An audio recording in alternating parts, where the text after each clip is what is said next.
All farming needs to be viable in the longer term and use proven methods that can make farmland ever more productive and fertile whilst remaining healthy and in balance, but without relying on any external inputs such as fertilizers or pesticides, apart of course from the sun and rain.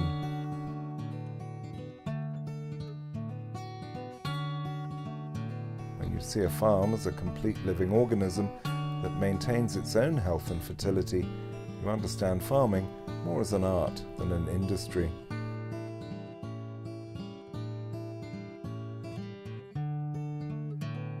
That art starts with the soil and its cycles of life and death. Maintaining that incredible fertility and biodiversity in the soil also requires a biodiversity above the ground. Everything is interdependent. A farm with diversity brings balance and resilience. It enriches life and also encompasses the bigger picture of a world that needs to be brought into balance. See the full 20-minute version of this film to understand more.